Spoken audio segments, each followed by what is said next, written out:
Dernière vocaliste dans les jardins de Central Park, au cœur de New York. Ce soir, le ténor français Roberto Alagna est à l'affiche du Metropolitan Opera, l'une des salles les plus prestigieuses du monde.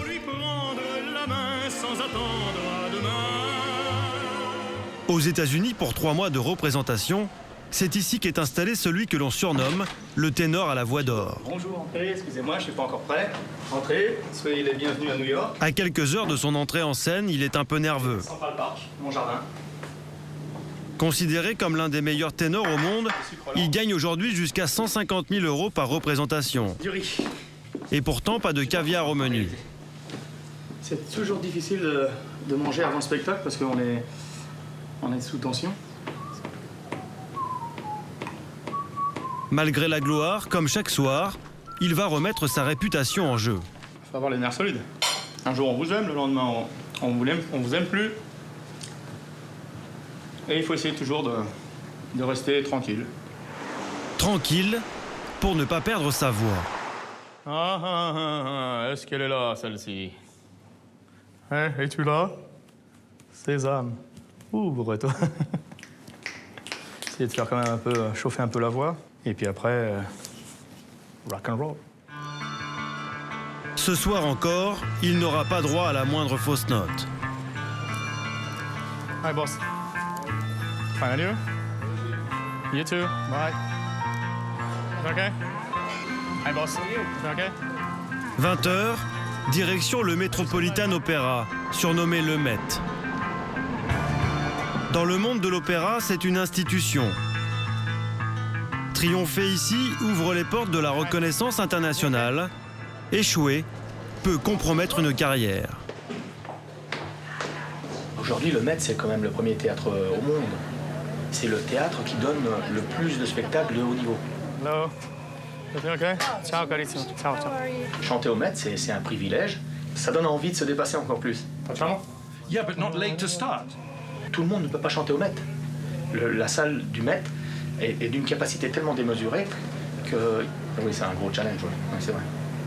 T'as des problèmes. Ce soir, la salle de 3800 places affiche complet. Mais pour Roberto, il y a un problème. J'ai une douleur d'ici jusqu'à là. Ça joue sur que je peux pas ouvrir très bien la bouche. Et puis c'est désagréable parce que ça amène mauvaise humeur les rages dedans. Cette voix fatiguée, c'est la rançon du succès. Car Roberto Alagna chante quasiment tous les soirs. Oh là là!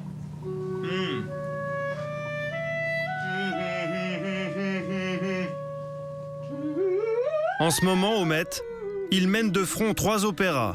Madame Butterfly, Roméo et Juliette et Aïda. C'est comme si on demande à quelqu'un de courir le marathon le lundi, et puis le mercredi, et puis le jeudi, et puis encore une autre fois le samedi.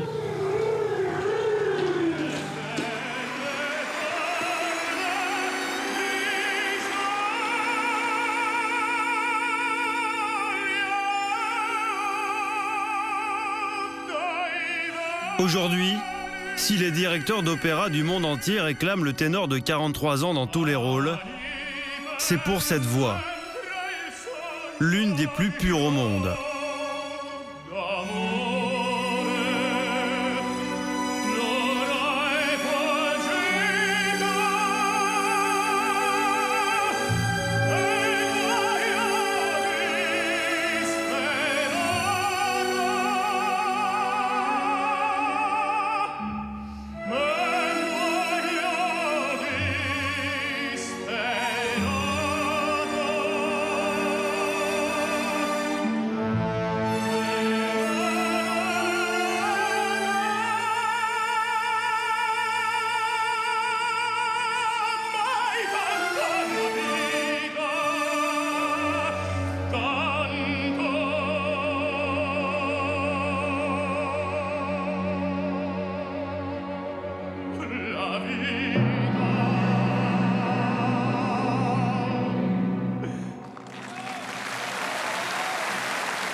J'adore sa voix et il est très attirant.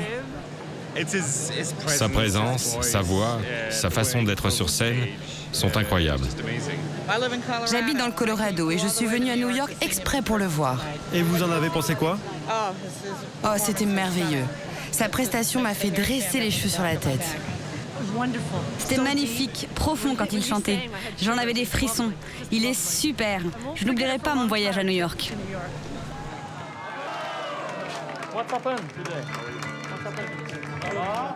Ce triomphe aux États-Unis, une étape de plus dans le fabuleux destin de Roberto Alagna. Quand on est enfant, ce qui est beau, c'est d'avoir des rêves. Ensuite, de les réaliser, c'est autre chose. Mais c'est vrai que moi, j'avais ces rêves-là. Je rêvais d'être un jour à l'opéra, d'avoir un chauffeur, d'avoir de belles choses, etc. C'est vrai, j'avais tout ça, tous ces désirs. J'imaginais, mais je ne pensais pas l'avoir.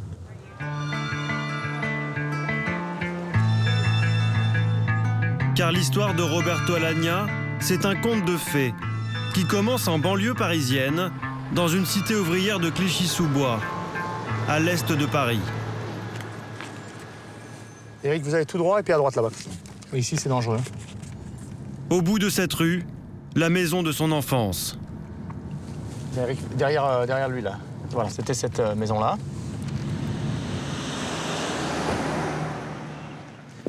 Ici, c'est là que je suis né, en fait. Voilà, donc il y avait un monsieur qui était un Italien, qui habitait dans cette maison, et il avait loué le garage à mes parents.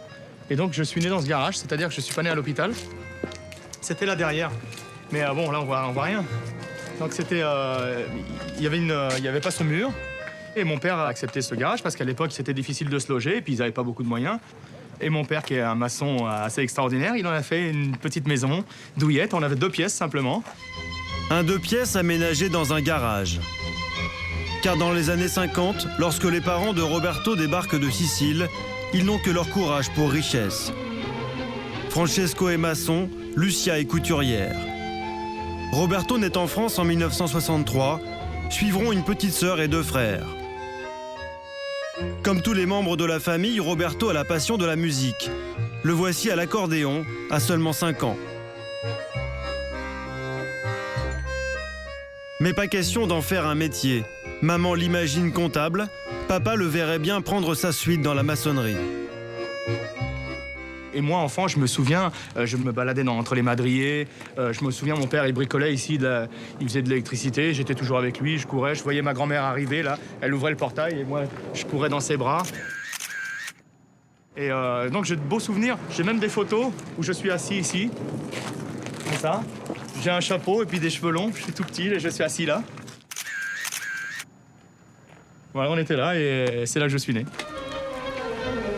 La jeunesse de Roberto, celle des enfants d'ouvriers modestes de banlieue. Une vie entre enfants d'immigrés, italiens, portugais, espagnols ou maghrébins. Moi, je suis de Clichy-sous-Bois, donc on est dans une banlieue où il y a beaucoup d'enfants d'immigrés. Et je me souviens qu'on arrive à l'école, ça, c'était les Portugais, donc c'était les Tos, c'était les Arabes, nous, on était les Rital, et il y avait les Gitans. Et donc, c'était des petites communautés, des clans. 40 ans plus tard, certains copains sont toujours là. Alberto, voilà, on était tous les 3 à l'école ici. Comment vas-tu? Ça va? Bon, ça a changé ici, hein. Alors viens, venez. Ah, c'est les bons souvenirs, là c'était le cours préparatoire. L'instituteur de l'époque habite toujours le quartier. Comment ça va, monsieur Rousseau? Monsieur, bonjour. Vous allez bien? Ouh là là, ça fait longtemps, hein? 10 ans. Ça fait bizarre de revenir. En tout cas, bon, ça a changé, mais en fait, l'intérieur, tout ça, c'est pareil, quoi. Et puis alors, ce qui est drôle, c'est qu'à l'époque, on avait un petit peu honte de nos prénoms, parce qu'on avait des prénoms italiens. Alors, on se faisait appeler Robert. Je me souviens, en 6e, déjà, sur mes copies, c'était Robert Alagna. Puis après, quand j'ai vu que j'avais un peu plus de succès avec les filles en tant qu'Italien, j'ai dit, oh là, ça va marcher. J'ai remis Roberto. Ça, c'était notre classe, la classe de monsieur Rousseau. Voilà, on était là. Et moi, je me souviens, c'était des classes à la Marcel Pagnol. On avait encore l'encrier et tout ça, vous vous souvenez? C'est vrai. Voilà. Et moi, ma place, c'était ici. À l'époque, Roberto Alagna est un élève timide, effacé, qui cache par honte sa passion pour l'opéra. Alors ça, c'est donc en 74-75. Ça, c'est incroyable. Alors voilà, Roberto Alagna. Donc ici, c'était la mention passable. C'est-à-dire que c'était au niveau de 5 sur 10. C'est vrai. Et moi, l'opéra, c'était un petit peu mon rêve secret. Hein. Personne ne savait que je chantais de l'opéra parce que j'aurais jamais osé dire, voilà, moi j'aime l'opéra. Vous imaginez, à l'époque, on n'est que des garnements. On était dans les cafés ici, on jouait au baby-foot, etc. Puis moi, je partais, bon les gars, je vais prendre un cours de chant. C'était quelque chose presque d'anormal. C'était comme si j'avais annoncé que je faisais du ballet, que j'étais danseur étoile. Ça faisait pas viril, quoi. L'opéra lui paraît alors inaccessible jusqu'à la fin de l'adolescence. Ses talents de chanteur, le jeune Roberto les exploite alors dans des endroits beaucoup moins prestigieux. À 15 ans, il fait ses débuts dans les cabarets de Montmartre et Pigalle. Et pendant 8 ans, il se frotte au public de la nuit entre un tour de magie et un numéro de French Cancan. Voilà, donc maintenant, ça s'appelle Couscous Tagine. À l'époque, c'était chez Vincent. Il y avait des magiciens, il y avait des danseurs flamenco, enfin, il y avait un peu de tout. Tous les soirs, je venais là. Je chantais de la variété, donc je chantais un petit peu de tout. Hein. Je chantais beaucoup de chansons italiennes, puisque moi j'étais le chanteur, disons, de charme italien. Et je chantais Adriano Celentano, Gianni Morandi et tout ça.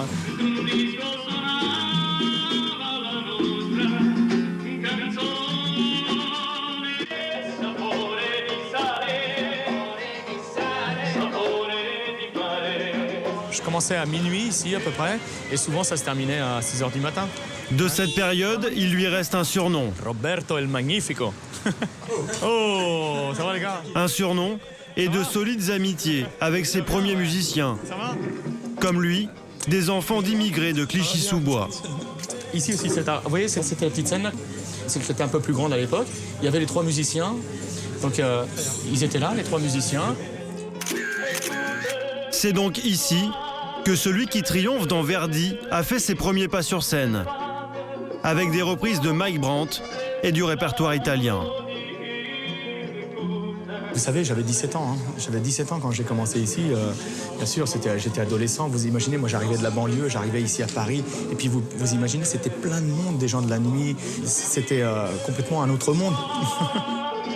Retour 25 ans en arrière, avec toute la bande, pour une séquence souvenir. Ah ouais, c'est super. Ouais, on va se mettre là, ouais. C'est vachement bien là. Là, c'était nos loges, quoi. Puis je me souviens, on s'habillait ici avec les danseuses et tout ça. Et je me rappelle la première fois que j'ai vu une fille se déshabiller là devant moi. J'avais 17 ans, j'étais en train de me préparer. Et puis je me retourne. Et puis j'avais cette fille c'était une danseuse qui était à moitié nue.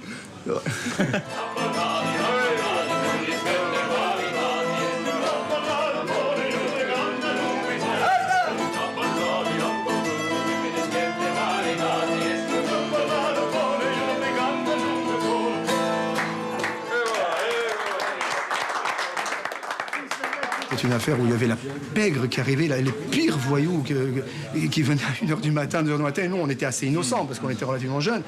Et on chantait pour ces gens-là qui nous donnaient des pourboires et qui nous faisaient bien vivre. Et puis c'était le cœur gai, et puis c'était tous plus ou moins armés. Et puis, Oui, il y avait beaucoup de... bien sûr, il y avait de tout hein, dans les gens de la nuit. Il y avait bien sûr des passionnés qui venaient comme ça, il y avait des gens qui étaient des nostalgiques, il y avait des prostituées, il y avait des gens du grand banditisme. C'était l'époque des chaudes, quoi. De toute façon, il faut vous dire un truc, les cabarets, le soir, c'est pas les enfants de cœur, hein, c'est tous les gens qui travaillent la nuit, qui travaillent pas du tout d'ailleurs, beaucoup, et qui ont beaucoup d'argent.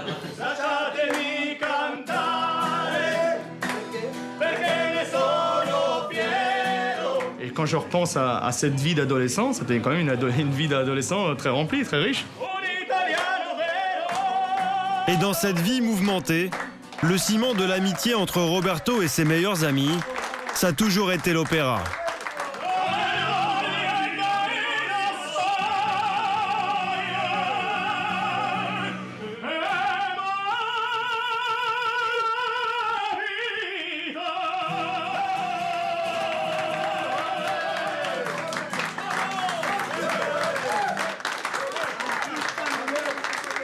Tous mes copains d'enfance sont des ténors. Tous. Montez-leur, les gars.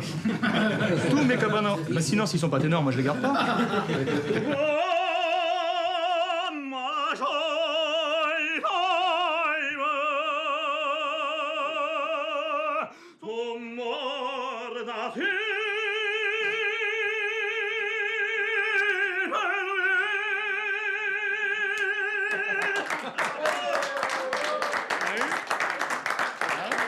Nous, à Clichy-sous-Bois, on a des voix.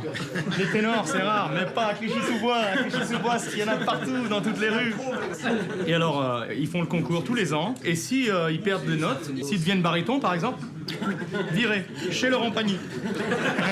Salut Laurent.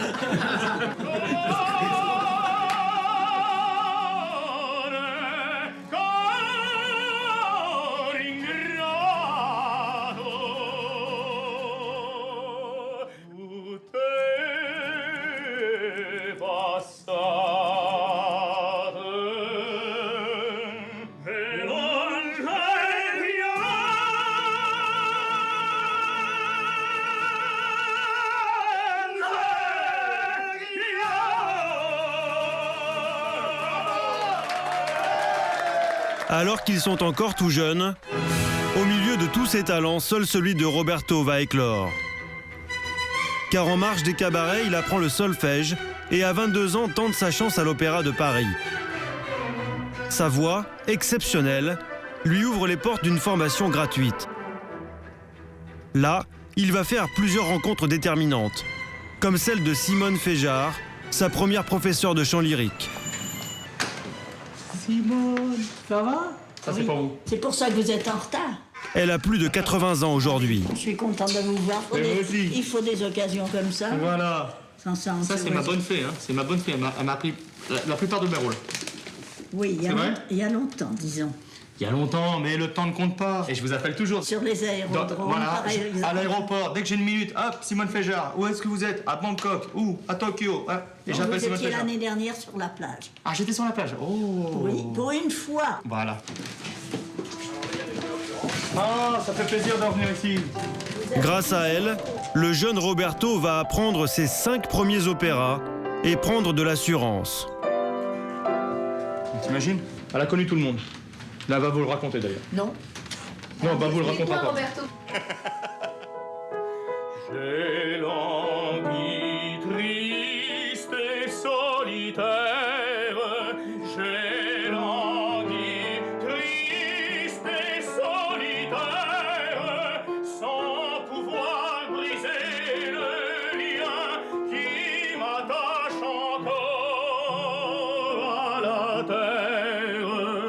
Alors, dites-moi, pourquoi est-ce que vous ne faites pas la petite virgule là? Si, c'est vrai, vous avez raison. Vous voyez, ça c'est intéressant. Moi, j'ai fait parce que- en vain j'interroge en mon ardente. Alors qu'elle a raison, c'est plus joli de faire En vain, j'interroge la nature. j'interroge. Tout à fait. En vain, j'interroge, virgule. En mon ardente veille. C'est une parenthèse. Tout à fait. La nature est le créateur. Voilà. C'est peut-être grâce à Simone Féjard qu'il ose alors aller à la rencontre de son idole, Luciano Pavarotti.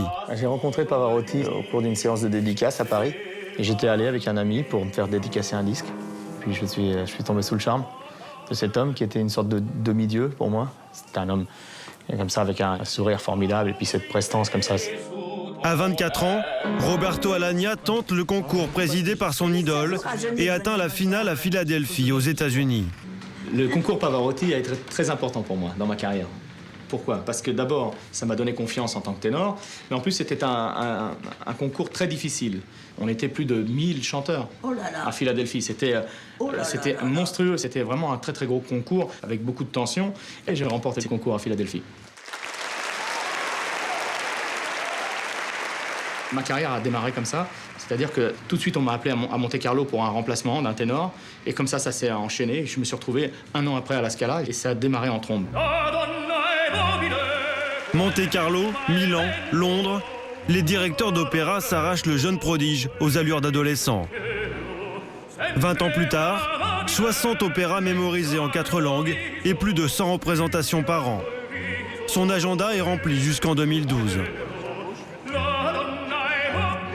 Alors ce matin, un voyage pour Londres se transforme en séance de travail.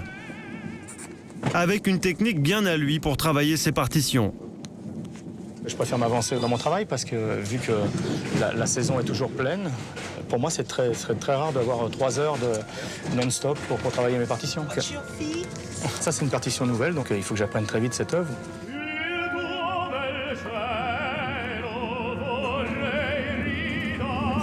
Moi en lisant ça, j'entends la musique.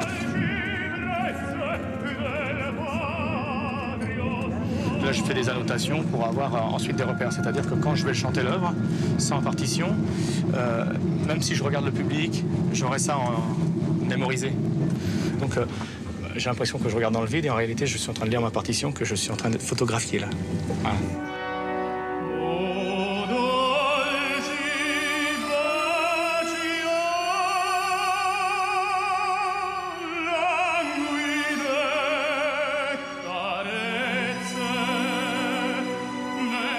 Mais aujourd'hui, ce n'est pas un nouvel opéra qui l'amène à Londres.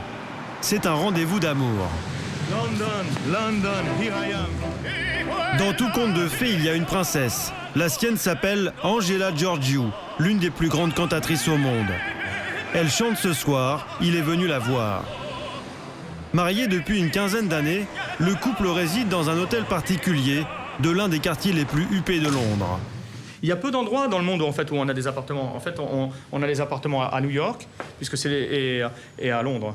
Bon, bien sûr, Paris et d'autres endroits. Mais je veux dire, sinon, ailleurs, on prend toujours un hôtel. Alors, bien sûr, ce sont des appartements... disons la vérité, tout le monde ne peut pas se permettre des appartements comme ça. Mais nous, avec Angela, on préfère souvent avoir un confort de vie qui soit quand même agréable, parce que sinon, ce métier devient un calvaire. Oh, c'est pas beau, ça. Attends. Bonjour. Roberto, allez, on est en retard. retard. Voilà. C'est On y va. Merci, amore. On y va? Allez, on y va, vite. On est à l'amour. Allez, go. Pas mal, non? Toujours, je suis en retard. Eh oui, mais qu'est-ce que tu veux?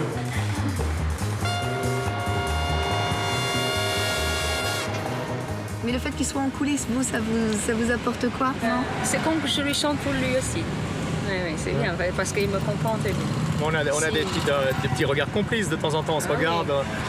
Complice. Complice, ouais. Complice pour une soirée d'exception. Ce soir, Angela chante au Royal Opera House. À leurs yeux, la plus belle scène du monde. C'est ici que le couple star s'est rencontré. Ils chantaient la bohème en duo. Coup de foudre sur un air d'opéra. Une passion qui ne se dément pas, malgré les rumeurs de mariage d'intérêt de la part de la presse people.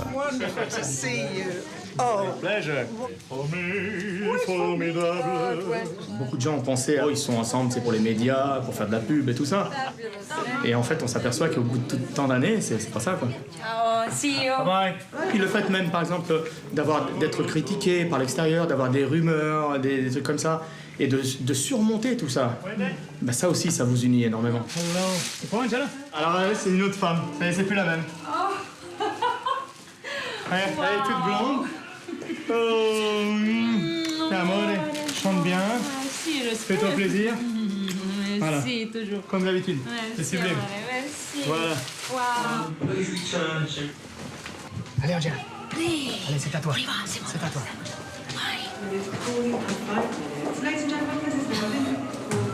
Après 15 ans de mariage, la passion ne semble pas s'éteindre.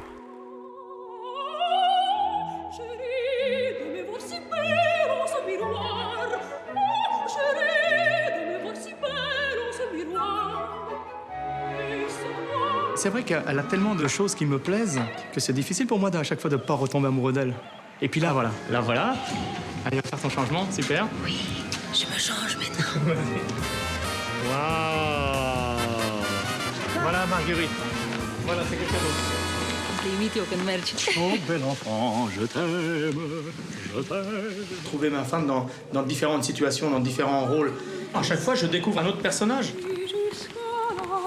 Et c'est ça qui est formidable, parce que tout d'un coup, j'ai un peu l'impression d'avoir vraiment un harem de femmes, d'être l'homme de 1000 femmes en une. Il n'y a pas de routine.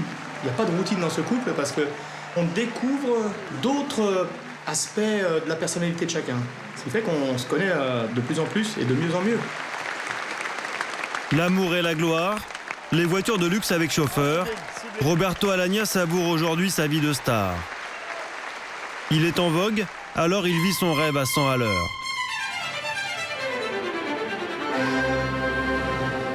Ce soir, on l'a supplié d'être là pour inaugurer la nouvelle saison de la salle Pleyel, l'un des temples de la musique classique en France. Rentré expressément de Londres, il va devoir accomplir un véritable exploit. Salut, bois couronné d'un reste de verdure. À seulement quelques heures de la représentation, il découvre ses partitions avec son pianiste. Ça, c'est pour moi, c'est mettre le plus transparent. Oui, parce que dès que j'ai... Jeff, oui. refaisons voir ça, si on essaie de trouver une atmosphère. Oui. Non, j'ai pas dormi, mais là, bon, j'avais beaucoup de choses à faire cette nuit, donc j'arrivais de Londres. C'était pas évident. 2 jours avant, j'étais au Kazakhstan avec 5 heures de décalage, je crois. Et moi, je suis toujours à travers le monde. Et donc là, ils m'ont envoyé ça il y a 2-3 jours. Il y en a 9 et il y en a une 10e qui arrive, là, qui n'est pas terminée. Et il y a une sorte d'urgence, ça me donne la pétoche en même temps. Hein. Après, en 2e, on va mettre Demain dès l'aube. Demain dès l'aube.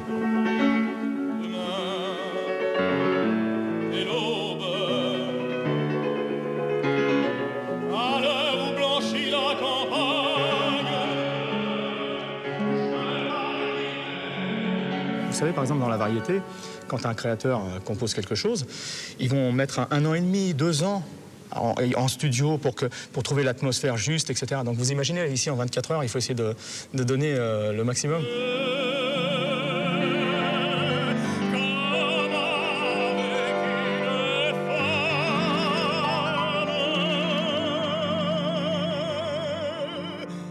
Bravo, mon petit Jeff. Tu vois, ça commence à s'installer. Tu vois, il m'aurait fallu une semaine, tu vois. Bon, faisons voir ça.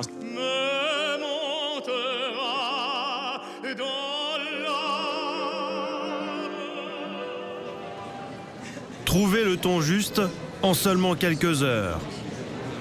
Car ce soir, devant un public de connaisseurs, il sera seul en scène. Eric, ma valise, elle est où? Encore une fois, pas droit à la moindre fausse note. J'ai peur de tout, de moi-même. Si mon corps, ma voix ne réagit pas, moi je sais pas comment que ça va sonner là aujourd'hui. Je n'ai pas encore essayé. Donc c'est un miracle à chaque fois quand ça fonctionne. Et quand ça fonctionne pas, c'est parce qu'il y a eu un petit problème qui est indépendant de la volonté de l'artiste, en réalité. Il suffit qu'il y ait un petit peu de catarrhe, vous savez, de flegme, enfin de mucosité, qui coule comme ça dans votre nez derrière et qui s'installe un petit peu entre 2 cordes vocales au mauvais moment, tac, ça craque. Et les gens disent « Oh, il est fini, machin, un truc, il est pas bon, un truc », alors qu'ils savent pas qu'en réalité, c'est comme la sueur. On peut pas contrôler la sueur. Si vous avez chaud, vous transpirez. Et là, c'est la même chose, ça coule à l'intérieur. Il suffit que ça se mette, c'est le fameux chat dans la gorge. Alors quand on parle, on racle un petit peu. Et quand vous êtes en train de tenir une note, vous pouvez plus racler. Hop, et ça peut quaquer. C'est ça la difficulté, c'est pour ça que c'est un miracle à chaque fois que ça marche. 2000 personnes, la salle affiche complet. Alors forcément, il y a du stress. On a toujours d'attention, on a toujours peur, on a ce fameux trac, on l'a tout le temps. Bon, on y va, hop. Ah bah, tout le monde a la pétoche. Mais en même temps, le trac, il ne faut pas non plus le montrer, sinon vous contaminez tout le monde. C'est une sorte de contagion générale, et alors à ce moment-là, tout s'écroule. Les gars, je vous dis bien. Allez. Souvent, dans la variété, on a le trac avant, et puis une fois qu'on met le pied sur scène, ça y est, c'est fini. Attention, entrez déjà. Mais dans l'opéra, il y a tellement d'embûches, il y a tellement d'obstacles à surmonter toute la soirée, que le trac, on l'a tout le temps. C'est ça qui nous use. Et quand vous voulez.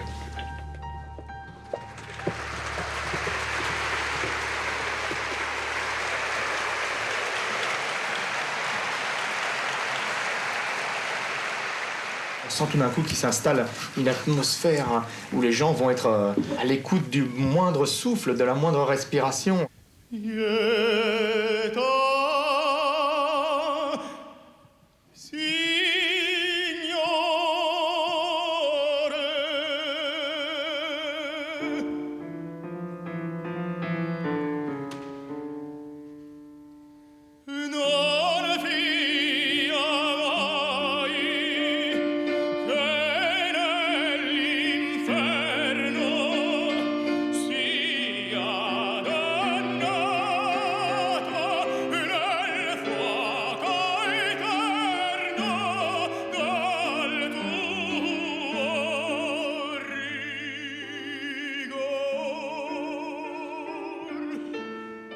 Vous êtes là, et vous, avec votre voix, vous êtes obligé de faire flotter dans l'air cette vibration pour atteindre le dernier rang et pour que chacun reçoive ce qu'il a envie de ressentir.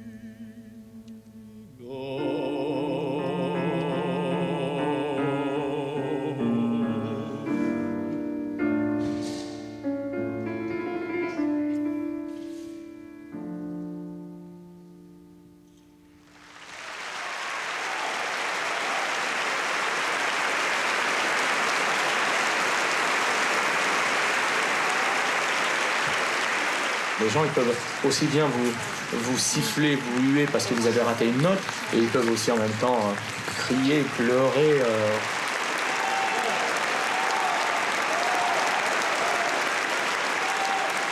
Moi, j'ai vu des scènes de gens, même dans un opéra intégral, pleurer. Ils sont en pleurs, ils viennent vous voir en pleurs, on les voit pleurer. C'est incroyable, parce qu'il y a cette passion. Voilà, madame.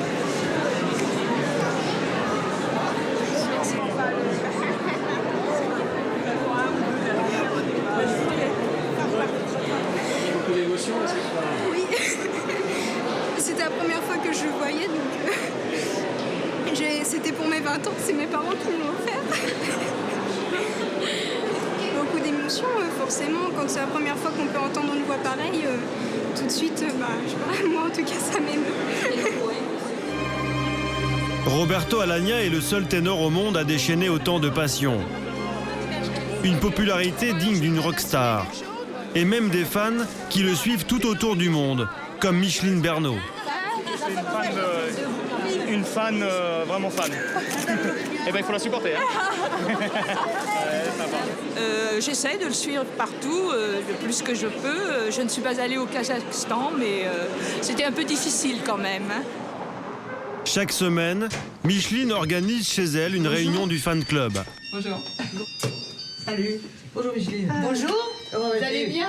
Ouais, Alors ça fait plaisir de vous voir. Entrez. Oh, mais Cyrano en DVD? Mais le dernier, notre Pagliacci. Pagliacci en DVD? Oui, pour la scène finale. Pour eux, toujours le même programme. Les DVD de Roberto Alagna que l'on repasse en boucle.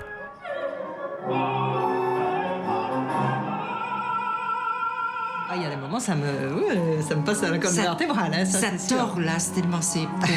Il y a une violence. Une présence dramatique, il y a une violence. comme tu le vois dans les yeux aussi. Une peine en même temps au sang. Il y a des choses qu'on fait vivre pour nous, des émotions aussi intenses quand notre gosse a eu sa fracture du crâne, par exemple, des machins comme ça. Non mais c'est des émotions aussi intenses, je veux dire, des trucs graves qui vous... Bon, là c'était même bien plus encore. En plus des DVD, il faut également organiser les déplacements pour les 6 mois à venir. Elle m'a dit que si par hasard on n'arrivait pas à avoir des places, elle compte aller à Milan. Parce que Lausanne, c'est pas loin de Milan. Et elle m'a dit, si vous voulez des places... C'est vrai que c'est la priorité de toute façon, hein, d'une certaine manière, dans l'organisation de notre vie. Hein. Entre réserver les places, l'hôtel, les amis au téléphone, les échanges, c'est effectivement presque une occupation à mi-temps. On compte pas. Hein. Quand on aime, on compte pas. Disons que notre budget est essentiel, et pour Roberto, oui, ça c'est vrai. Il faut faire des sacrifices. On est obligé de rogner un petit peu de partout. Hein. On va pas faire de calcul parce que si on ajoute une représentation, une place d'avion, si c'est loin, ou une place de train, cette année c'était plutôt le train, mais lorsque c'est New York, donc c'est une place d'avion, et l'hôtel. Donc ça fait quand même un budget qui ne vaut mieux pas calculer. Lorsqu'il s'agit de Roberto, Micheline dépense et aime sans compter.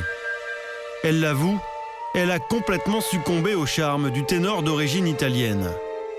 Et en particulier, je lui ai écrit quelques poèmes donc, que j'ai interprétés paillasse, pile ou face, puisque j'ai vu 2 personnages de Roberto. Et donc, je lui ai dit « Tu es le jour, tu es la nuit, qui pour toujours a chassé mon ennui. Tu es le blanc, tu es le noir, j'ai bâti tous mes plans pour souvent te voir. Tu es la voie, tu es le chemin, ta belle voix m'a tordu la main. Tu es aujourd'hui, tu es demain, car tu vis, je vais t'entendre. » Malgré de telles déclarations, aucune concurrence possible avec Angela. Ce matin, à la fin de l'été, c'est à Marseille que le couple star est attendu. Pour une représentation exceptionnelle de Marius et Fanny. Merci, félicitations, bientôt le meilleur. Nous, on vit une sorte de conte de fées, on s'est connus à l'opéra. On s'est mariés à l'opéra, on partage la même passion. Et ce qui est formidable, c'est qu'on a la chance de chanter des rôles qui nous réunissent, et en plus au même niveau. J'interprète. Marius. Marius à Marseille. Marius et Fanny avec Angela, regardez. Angela. Voilà donc la fameuse œuvre de Pagnol qui a été adaptée pour l'opéra.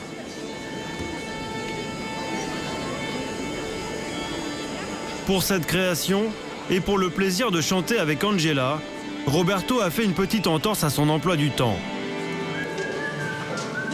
Voilà, ma loge. C'est ici que je vais me transformer en Marius. Car pour lui, rien n'est plus beau que de mélanger sa voix à celle de son épouse.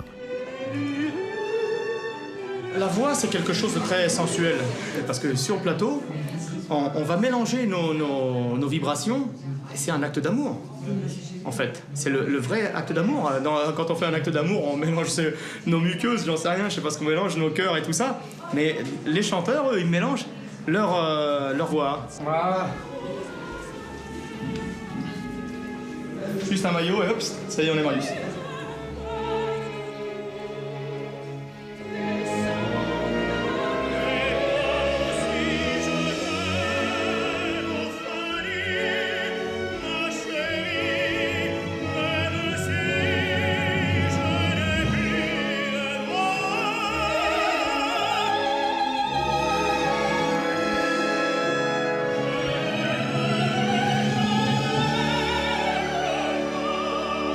C'est pour ça qu'on est souvent jaloux quand on chante avec une autre soprano ou Angela avec un autre ténor, parce que c'est pas le contact, parce que le contact, on sait bien qu'on a plein de choses à penser, etc. Mais il y a le fait de cette vibration qui se mélange et qui est quand même quelque chose de super impudique.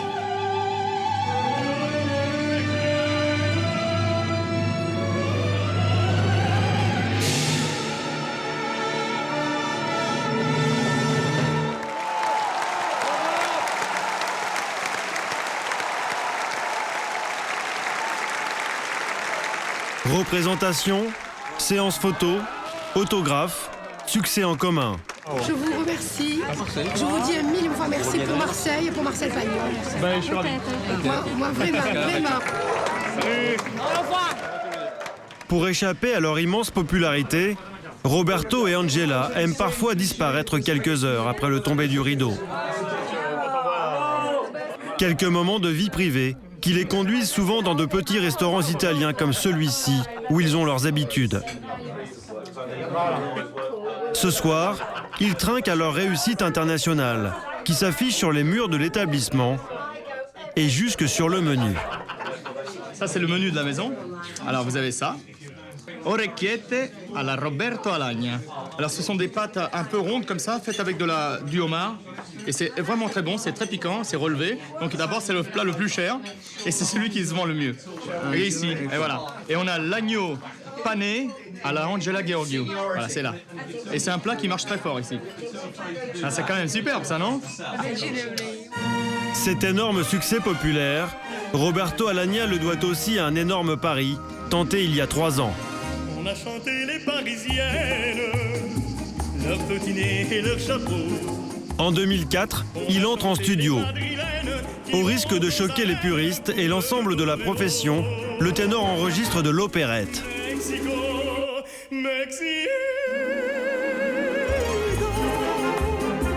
Un disque en hommage à Luis Mariano, l'idole de toute la famille.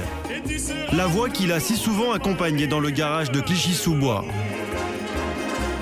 Un jour, je me suis dit quand même, il faudrait que je rende hommage à cet homme, parce qu'il m'a fait rêver toute mon enfance. Je me souviens à la maison, tout le monde chantait du Mariano. Dès qu'il y avait un film de Mariano à la télévision, tout s'arrêtait autour de nous et on regardait la Belle de Cadix. La Belle de Cadix a des yeux de velours. Paris gagné, 400 000 albums vendus en moins de 2 mois. Lui qui était cantonné aux rubriques spécialisées et aux revues lyriques, se voit désormais proposer sur un plateau les plus grandes émissions de télévision. Le chanteur d'opéra devient un artiste populaire. Aujourd'hui, grâce à ces émissions comme Drucker, etc., on m'écrit en disant que c'était super, est-ce que vous avez fait des disques, on aimerait bien les acheter, des DVD. Et pour moi, c'est presque drôle que des gens me demandent si j'ai fait des disques alors que j'en ai fait plus d'une centaine. C'est certain qu'aujourd'hui, des gens qui ne me connaissaient pas du tout me reconnaissent grâce à Mariano.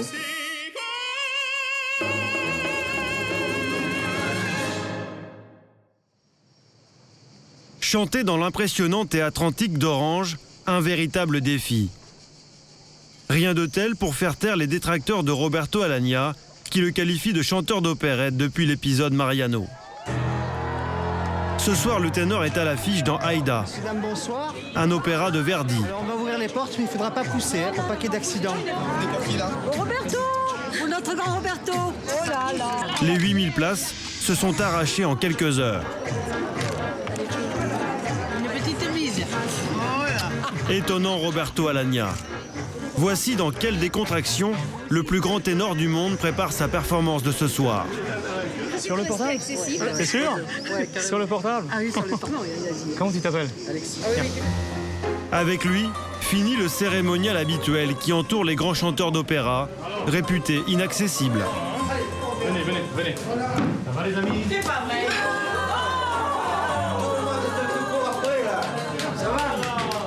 Merci. Merci beaucoup. Merci. La pizza, ça va? Sinon, on fait réclamation.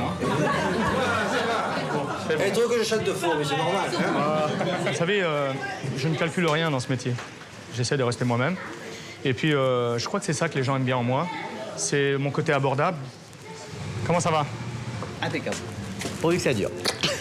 J'aime pas le côté star ou artiste vedette et puis le public d'un côté. J'aime bien faire partie de la famille un peu. Oh Roberto, on chante le Carmen ensemble? Je dois chanter demain. Un petit peu.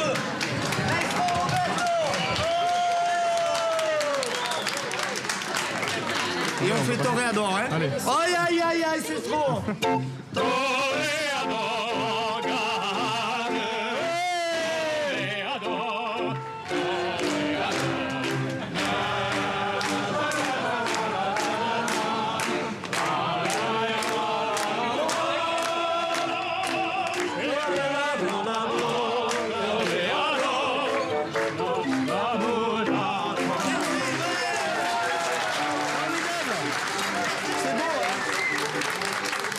Mais fini de plaisanter. Sur les hauteurs de la ville, à quelques heures de l'entrée en scène, un rare moment de calme. L'opéra, c'est du sport. Il faut être dans les mêmes conditions que l'athlète.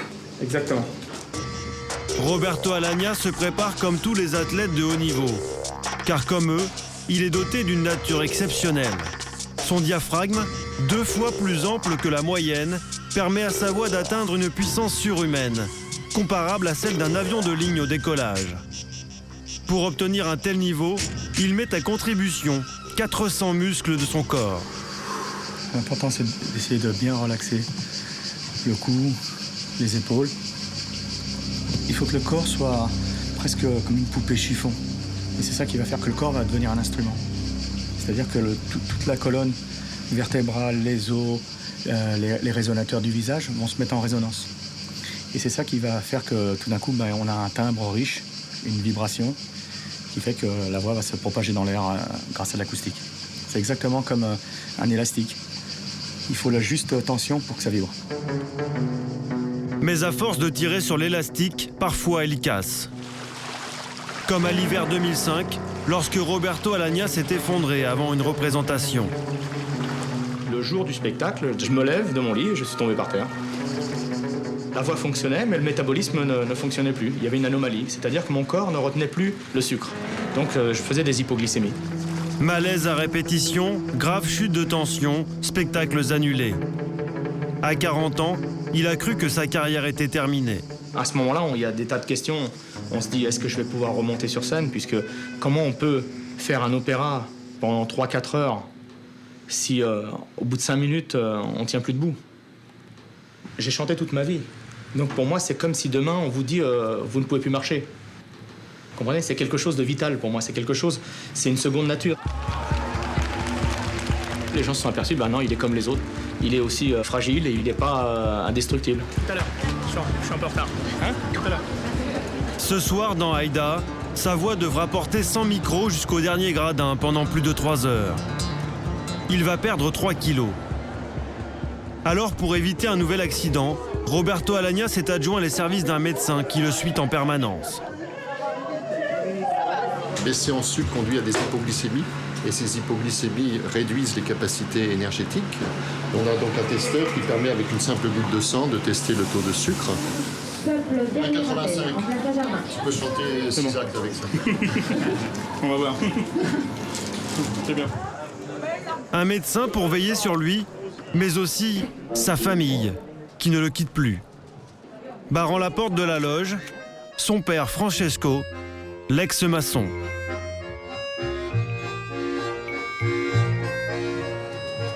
J'essaie de protéger un petit peu Roberto. On essaie d'être là, s'il a besoin de quelque chose. Voilà, ça c'est mon rôle, parce que c'est tout à fait normal. Hein. Il nous donne tellement de satisfaction, tellement de bonnes choses, tellement de plaisir.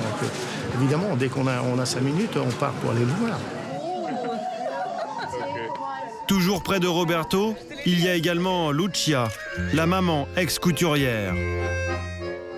Le père, la mère et aussi la petite sœur, Marinelle, 35 ans aujourd'hui. Elle est devenue le manager de son frère. On est obligé vraiment de faire attention parce que si Roberto a un problème le moment où il chante, ben ça fait le tour du monde, quoi. Demain, vous avez les journaux avec Roberto Alagna, il a loupé ceci, machin, ça fait tout le tour. On oublie très vite tout ce qu'il a fait auparavant. Le faux pas, c'était en décembre dernier à la Scala de Milan. Sifflé pendant son interprétation de Radames dans Aïda, le ténor avait quitté la scène en plein spectacle. C'était un coup dur pour moi parce que c'était injuste. C'est pas grave, j'ai surmonté ça. Grâce aux gens, au contraire, qui m'ont apporté leur soutien et qui m'aiment encore plus, qui ont découvert ma sincérité. Ils ont aussi découvert mes faiblesses.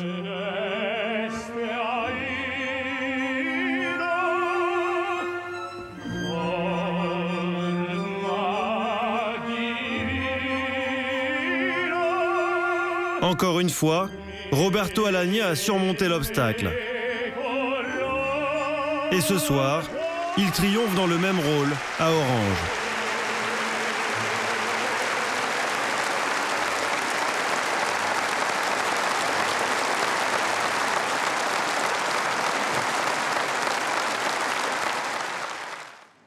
Depuis ses accidents de parcours, le ténor s'est recentré sur sa famille et sur des projets très personnels.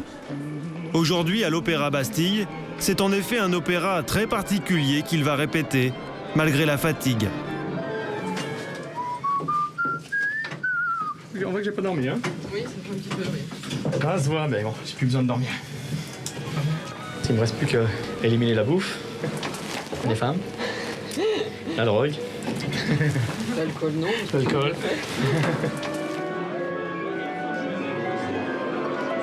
On va répéter le dernier jour d'un condamné en vue du concert que nous allons donner dimanche. Donc la création de ça, de cette œuvre-là, composée par mon frère et écrite par mon autre frère, d'après Victor Hugo. Un opéra créé par ses deux frères Federico et David. Ça va? Ça va et toi? Voilà le compositeur, David. Voilà, c'est le plus jeune, le plus beau. À 42 ans, Roberto Alagna a réalisé son rêve. Pour lui, rien de plus important aujourd'hui que d'associer toute la famille à son conte de fées. Grosse pression pour tout le monde. C'est la première grosse répétition tous ensemble, chœur, orchestre, soliste. Évidemment, on a le cœur qui bat fort. On croise les doigts, j'espère que ça sonne avec l'ensemble. 5 semaines avec cette pensée. Trop vite. Évidemment, il y a des détracteurs, il y a des gens qui se disent que les frères s'imposent ou Roberto impose ses frères. Ces critiques existent, on l'a toujours su, on a toujours été les frères de Roberto, nos frères, donc le travail en famille, évidemment, ça fait beaucoup parler. Mais ces critiques, ça fait 10 ans qu'on les a, parce que ça fait 10 ans qu'on travaille ensemble, les 3 frères. Mais on a confiance. Hein. Mais je veux dire, c'est pas ça, on se pose pas ce genre de questions. Ce qui est important, c'est la passion, l'engouement d'un coup, et puis l'idée, et puis on va au bout. Allez, on va au bout. Michel, on peut refaire, je suis pas bien dans le tempo là.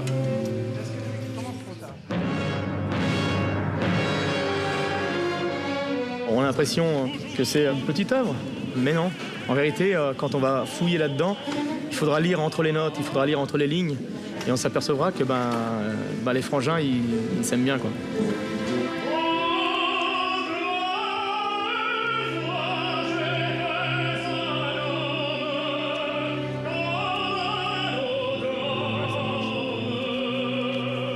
Dans cette œuvre, on a peut-être tout l'amour fraternel qui est là-dedans. Toutes nos racines, tous les gens qu'on a côtoyés, tout le travail que j'ai fourni pendant des années, pendant 20 ans, il y a tout ça là-dedans. Qu'est-ce que ça donne alors? C'est beau. La famille, ça vous permet de rester vous-même. Si on s'éloigne de la famille, on est perdu, on perd son identité, on perd ses origines.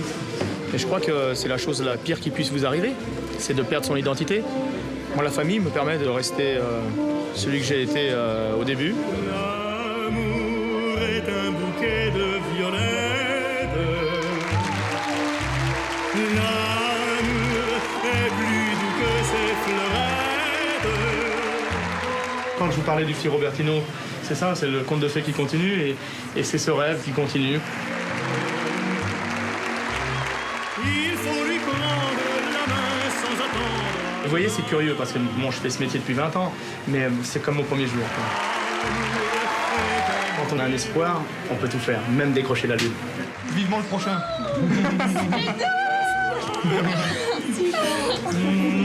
Maintenant, il faut de temps en temps y rester dans la lune et puis comment dire, être toujours un petit garçon dedans ici.